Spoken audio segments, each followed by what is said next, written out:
Hi hello everyone, welcome back to my YouTube channel. ಇವತ್ತಿನ ಈ ವಿಡಿಯೋದಲ್ಲಿ ಕರ ಮೂವಿಯ ರಿವ್ಯೂ ಮಾಡ್ತಾಯಿದ್ದೀನಿ. ಈ ಮೂವಿಯ ರನ್ನಿಂಗ್ ಟೈಮ್ ಹೆಸರು ಮತ್ತು ಪ್ರೊಡ್ಯೂಸರ್ ಹೆಸರು, ಡೈರೆಕ್ಟರ್ ಹೆಸರು ಮತ್ತು ಕಲೆಕ್ಷನು, ಬಜೆಟು, ಬಿಡುಗಡೆ ಆಗಿದೆ ದಿನಾಂಕ, ಇನ್ನೂ ಫ್ಯಾಕ್ಟ್ಗಳನ್ನು ಈ ವಿಡಿಯೋದಲ್ಲಿ ತಿಳ್ಕೊಬರೋಣ.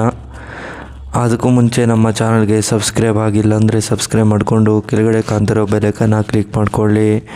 ಬನ್ನಿ ಗಾಯ್ಸ್, ಇವತ್ತಿನ ವಿಡಿಯೋವನ್ನು ಶುರು ಮಾಡೋಣ. ಮೊದಲು ಈ ಮೂವಿಯ ಮೇನ್ ಲ್ಯಾಂಗ್ವೇಜ್ ಬಂದು ತಮಿಳ್ ಆಗಿದೆ. ಯಾವುದೇ ಭಾಷೆಗಳಲ್ಲೂ ಡಬ್ ಆಗಿಲ್ಲ ಅಂತ ಹೇಳಬಹುದು. ಮತ್ತು ಈ ಮೂವಿಯ ರನ್ನಿಂಗ್ ಟೈಮ್ ಬಂದು 161 ನಿಮಿಷಗಳ ಕಾಲ ಈ ಮೂವಿಯನ್ನು ತುಂಬ ಅದ್ಭುತವಾಗಿ ಕೊಟ್ಟಿದ್ದಾರೆ ಅಂತ ಹೇಳಬಹುದು. ಮತ್ತು ಈ ಮೂವಿಯ ಬಿಡುಗಡೆ ಆಗಿದ್ದ ದಿನಾಂಕ 30 ಏಪ್ರಿಲ್ 2026 ಬಿಡುಗಡೆಯಾಗಿರುವಂಥ ಸಿನಿಮಾವಾಗಿದೆ ಅಂತಲೇ ಹೇಳಬಹುದು. ಮತ್ತು ಈ ಮೂವಿಯ ಕಲೆಕ್ಷನ್ ನೋಡಿದ್ರೆ 100 ಕೋಟಿ, ಬಜೆಟ್ ನೋಡಿದ್ರೆ 34 ಕೋಟಿಯಿಂದ 42 ಕೋಟಿವರೆಗೆ ಬಜೆಟನ್ನು ಹಾಕಿದ್ದಾರೆ ಅಂತ ಹೇಳಬಹುದು. ಮೇನ್ ಲ್ಯಾಂಗ್ವೇಜ್ ಬಂದು ತಮಿಳ್ ಆಗಿದೆ. ಯಾವುದೇ ಭಾಷೆಗಳಲ್ಲೂ ಡಬ್ ಆಗಿಲ್ಲ ಅಂತ ಹೇಳಬಹುದು. Director by Vignesh Raj.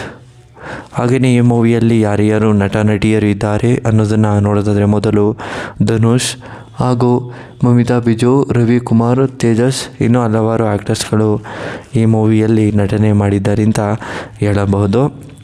ಮತ್ತು ಧನುಷ್ ಅವರು ಈ ಮೂವಿಯಲ್ಲಿ ಹೀರೋ ಕ್ಯಾರೆಕ್ಟರ್ನ ಪ್ಲೇ ಮಾಡಿದ್ದು ತುಂಬ ಅದ್ಭುತವಾಗಿ ನಟನೆ ಮಾಡಿದ್ದಾರೆ. ಕಾರ ಮೂವಿಯಲ್ಲಿ ಈ ಮೂವಿಗೆ ಮೆಚ್ಚುಗೆಗೂ ಕೂಡ ಪಡೆದಿರುವಂಥ ಸಿನಿಮಾ ಅಂತಲೂ ಕೂಡ ಹೇಳಬಹುದು. ಮತ್ತು ತಮಿಳಲ್ಲಿ ಕೂಡ ಸಾಂಗ್ ಕೂಡ ಸೂಪರ್ ಹಿಟ್ ಆಗಿದೆ. ಧನುಷ್ ಮೂವಿ ಅಂದರೂ ಕೂಡ ಫ್ಯಾನ್ಸ್ಗಳು ತುಂಬ ಇಷ್ಟಪಟ್ಟು ನೋಡ್ತಾರೆ ಅಂತಲೇ ಹೇಳಬಹುದು. ಹಾಗೆಯೇ ಎಲ್ಲರೂ ಕೂಡ ಇಷ್ಟಪಟ್ಟು ನೋಡುವಂಥ ಸಿನಿಮಾವಾಗಿದೆ ಅಂತಲೂ ಕೂಡ ಹೇಳಬಹುದು.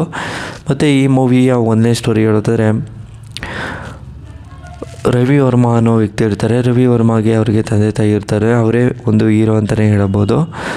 ಹೀರೋ ರವಿ ವರ್ಮಾ ಅವರಿಗೆ ಒಂದು ಅವರ ತಂದೆ ತಾಯಿ ಮತ್ತು ಅವರ ತಂಗಿನೂ ಕೂಡ ಜೀವನವನ್ನು ಕಳೀತಾ ಇರ್ತಾರೆ.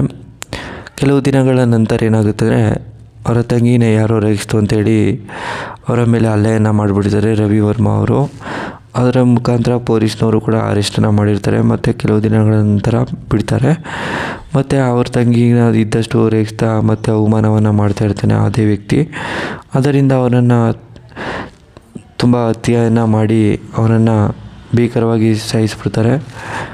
ಅದರಿಂದ ರವಿ ವರ್ಮಾಗೆ ಅವರು ಮನೆಯನ್ನು ಬಿಟ್ಟು ಹಾಗೆಯೇ ಊರನ್ನು ಬಿಟ್ಟು ಬೇರೆ ಕಡೆ ಹೋಗಿ ಜೀವನವನ್ನು ನಡೆಸೋಕ್ಕೆ ಸ್ಟಾರ್ಟ್ ಮಾಡ್ತಾರೆ. ಮತ್ತು ಅಲ್ಲಲ್ಲಿ ಅವಾಗವಾಗ ಬಂದು ಅವ್ರ ತಂಗಿ ಹಾಗೆಯೇ ಅವ್ರ ಫ್ಯಾಮಿಲಿ ನೋಡ್ಕೊಂಡು ಹೋಗ್ತಾ ಇರ್ತಾರೆ. ಆದರೆ ಆಪೋಸಿಟ್ ವ್ಯಕ್ತಿಗಳು ಅವರನ್ನು ಅಬ್ಸರ್ವನ್ನು ಮಾಡ್ತಿರ್ತಾರೆ. ಅವ್ರೇನಾದ್ರು ಬಂದರೆ ರವಿ ವರ್ಮನ ಹಿಡ್ಕೊಂಡು ಪೊಲೀಸ್ ಸ್ಟೇಷನ್ಗೆ ಒಪ್ಸೋಣ, ಹಾಗೆಯೇ ಅವ್ರ ನನ್ನ ಮಗನಿಗಾಗಿದ್ದು ಅವನ ಮಗನಿಗೂ ಆಗಲಿ ಅಂತೇಳಿ ಅವ್ರ ತಂದೆಯೂ ಕೂಡ ಬಯಸ್ತಿರ್ತಾರೆ. ಕೆಲವು ದಿನಗಳ ನಂತರ ಅವರು ಸಿಗಾಕೋತಾರೆ.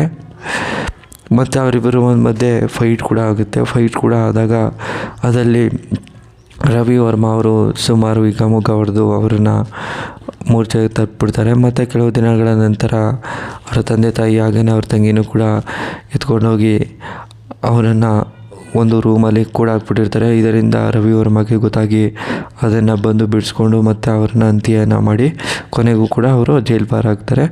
ಹಾಗೆಯೇ ಸ್ಟೋರಿನೂ ಕೂಡ ಎಂಡ್ ಆಗುತ್ತೆ. ಸ್ಟೋರಿನೂ ನಿಮಗೆ ಇಷ್ಟವಾದರೆ ಶೇರ್ ಮಾಡಿ, ಲೈಕ್ ಮಾಡಿ. Thanks for watching.